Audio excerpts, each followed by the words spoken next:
بسم اللہ الرحمن الرحیم۔ السلام علیکم ورحمۃ اللہ وبرکاتہ۔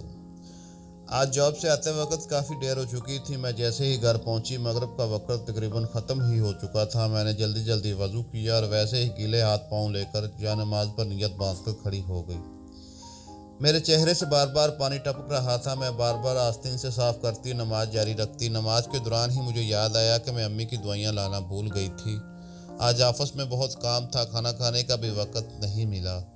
میں بہت تھک چکی تھی۔ سجدے میں جاتے ہی نماز میں دھیان لگانے کی بہت کوشش کی، لیکن مجھے لگا میں ایک ایسے میدان میں تھی جہاں بہت سارے لوگ جمع تھے، سب کے ہاتھ پہ ایک ایک کتاب تھی۔ مجھے کچھ سمجھ نہیں آ رہا تھا یہ سب کیا ہو رہا ہے۔ تبھی کسی نے کتاب میرے ہاتھ میں تھما دی جس پر میرا نام لکھا تھا۔ میں نے کتاب کھولی جس میں میرے اچھے برے اعمال لکھے ہوئے تھے۔ میرا دل بیٹھ گیا۔ میں نے سوچا، یا اللہ، کیا میں مر گئی ہوں؟ میں نے سب طرف نظریں گھمائی۔ سب ایک لائن میں کھڑے اپنی اپنی کتاب جمع کرا رہے تھے۔ میں سمجھ گئی تھی کہ میں اب مر چکی ہوں، میرا بھی حساب کتاب ہوگا۔ میں نے بھی اپنی کتاب جمع کرائی اور انتظار کرنے لگی۔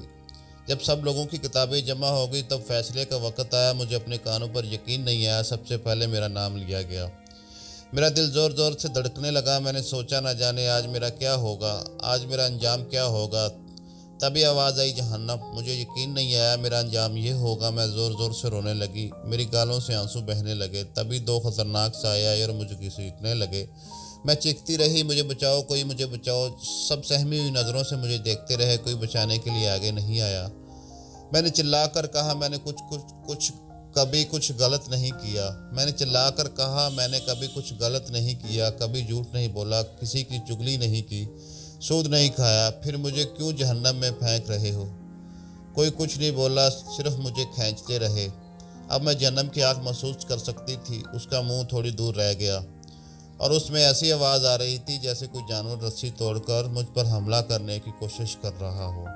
تبھی مجھے اپنی نماز یاد آئی۔ میں زور زور سے چلانے لگی، میری نماز کہاں ہے؟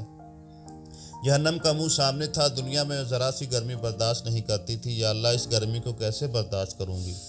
اب میں جہنم کے دروازے پر تھی، زور زور سے رو رہی تھی، اپنی نماز کو آواز دے رہی تھی، لیکن کوئی سننے والا نہیں تھا۔ میں چلائی لیکن کوئی فرق نہیں پڑا۔ ایک سائے نے مجھے جہنم میں دھکا دے دیا اور میں جہنم کی تپتی آگ میں گرنے لگی۔ مجھے لگا یہ میرا حشر ہے، اور اتنے میں ایک ہاتھ نے مجھے پکڑ لیا۔ میں نے سر اٹھا کر دیکھا تو دہانے پر ایک بزرگ کھڑے تھے، سفید داڑھی، نورانی چہرے لیے مسکرا رہے تھے۔ نیچے دوزخ کی آگ مجھے جلسانے کے لیے مچل رہی تھی، لیکن اس بزرگ کا ہاتھ لگتے ہی اس کی تپش ٹھنڈک میں بدل گئی۔ میں نے ان سے پوچھا، آپ کون ہیں؟ انہوں نے پوچھا، باہر کھینچ کر کہا، تمہاری نماز۔ مجھے غصہ آ گیا۔ میں نے کہا، آپ اتنی دیر سے کیوں آئے ہیں؟ آپ اگر تھوڑی اور دیر سے آتے تو میں جہنمی بن چکی ہوتی۔ بزرگ نے مسکرا کر کہا، تم بھی تو مجھے آخری وقت پر پڑھا کرتی تھی۔ تبھی میری نیند کھل گئی۔ کوئی مجھے زور زور سے ہلا رہا تھا۔ میں نے دیکھا امی میرے پاس کھڑی ہوئی ہے اور بول رہی ہے، کیا ہوا ہے؟ نماز کیوں چلا رہی ہو؟ میری خوشی کا کوئی ٹھکانہ نہیں رہا۔ میں زندہ تھی۔ میں نے امی کو گلے لگا اور کہا، آج کے بعد میں کبھی نماز میں دیر نہیں کروں گی۔ دوستو، آپ سب بھی نماز پڑھو۔ اس سے پہلے کہ آپ کی نماز پڑھائی جائے، نماز پڑھو، اسے اول وقت پر ادا کیا کرو۔